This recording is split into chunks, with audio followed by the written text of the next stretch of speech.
నరసింహ శతకం. నరసింహ నా తండ్రి నన్నేలు నన్నేలు, కామితార్థములిచ్చి కావు కావు. దైత్య సంహార చాలా దయయుంచు దయయుంచు, దీన పోషక నీవే దిక్కు దిక్కు. రత్నభూషిత భక్ష రక్షించు రక్షించు, భువన రక్షక నన్నును బ్రోవు బ్రోవు. మారకోటి స్వరూప మన్నించు మన్నించు, పద్మలోచన చేయిని పట్టు పట్టు.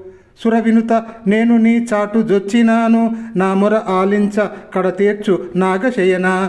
భూషణ వికాస శ్రీ ధర్మపుర నివాస, దుష్ట సంహార నరసింహ దురిత దూర. స్వామి నారసింహ నా తండ్రి, నన్ను ఏలుకొనుము. నా కోరిన కోరికలిచ్చి నన్ను రక్షింపుము. రాక్షసులను చంపిన స్వామి, నాపై ఎక్కువగా దయచూపుము. దీనులను పోషించు స్వామి, నీవే నాకు దిక్కు. రత్నభూషిత వక్ష, నీవే నన్ను రక్షించాలి. ప్రపంచాలను రక్షించు స్వామి, నన్ను రక్షించుము. మన్మధుల వంటి కోటి స్వరూపములు కలిగిన స్వామి, నన్ను మన్నించుము. పద్మముల వంటి కన్నులు కలిగిన స్వామి, నా చేయి పట్టుకొనుము. దేవతలచే పొగడబడు స్వామి, నేను నీ అండ కోరినాను. సర్పము పాన్పుగా కలిగిన స్వామి, నా ప్రార్థనను విని నన్ను రక్షించుము. భూషణ వికాస శ్రీ ధర్మపుర నివాస, దుష్ట సంహార నరసింహ దురిత దూర. నమో నమః.